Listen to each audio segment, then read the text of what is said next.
dito sa Sniper 155. So ganito nga pala magtabas. O doon sa umiiyak dyan na nagbabasta-basta daw tayo magtabas. Hindi, may mga boss, yung ginawa kong yun is for ano lang talaga, para makuha nyo kung paano tabasin. Pero ito talaga yun eh. Yan, let's go, tabas na tayo ulit. Dito ulit. Dito ulit. Okay, kahit abutin pa ng 1 minuto yan. Tapos dito tayo sa pangalawa. O yan ha, hindi ko na ginuhitan ha. Sinarkat ko na lalo. Baka mas mabilis to, mag-iyak na naman kayo. Okay, yan, pulido na yan. Kumbaga, pantay na pantay.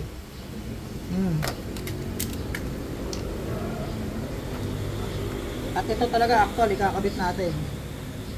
Okay, kahit tumampas ng 1 minuto ito, explain lang natin ng maayos to. Yan eh. Tapos tayo mga bossing. Tapos marino.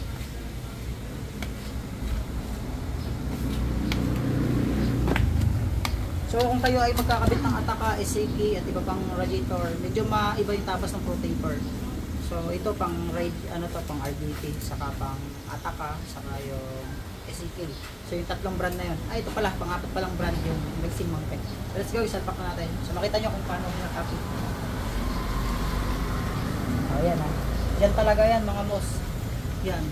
Dito talaga yan sa motor na to, hindi yan yung mga nakakalas na binablog natin. Ayan, saktong-sakto lang. Dito sa kabila, check natin. So yan yung fitting nyo. O dire-diretso lang yan, kita nyo naman 1 minute and 30 seconds lang natabas na natin.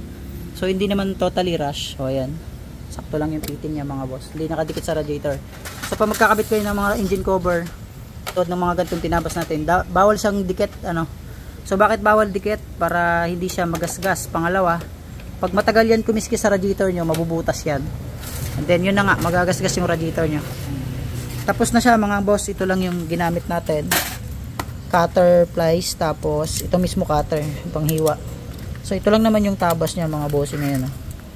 So ganyan lang kalaki. So halos 4 finger lang halos. So malalaking kamay dyan, di lalo na. Ayan na, nakakabit na siya. Diretso na yan. Cyan blue. Last radiator natin to mga panalo. Bali siguro by next month.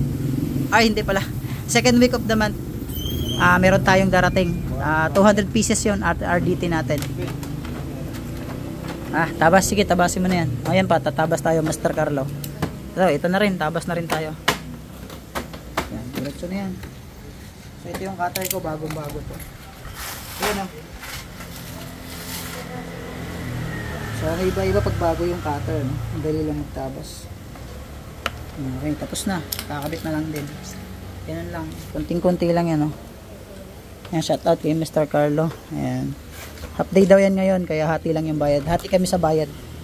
Kanya yung kalahati, akin yung kalahati. Kamusta yung inana mo kahapon? Bend mo. Masaya mayari. Pabend kayo, masaya mayari. Masaya mayari. Mga GP dyan. Okay. So ano, ibabalik ba kaya yon? May dalang tubo, no? Paluin daw siya. Okay. So nakabend din yung kay Jungkook. Ayan, oh. Racing tumbling. Shoutout pala doon kay Sir Kakashi kanina. So meron tayong foreigner na kliyente kanina umaga. Tapos na agad? Yun na yun? Okay, nakabitan na natin to ng RDT big radiator. So ano nga ba yung purpose nito? More coolant, more cooling system. So maiibsan natin yung init ng makina, then masisave natin yung pan, saka yung water pump repair kit. So yun yung dahilan kung bakit tayo nagkakabit ng malaking radiator. So iwasan nating masira agad yung pan natin. So dito, kung traffic siya, siguro mga 2 to 5 minutes lang aandar na yung pan. So dito matatagalan siya.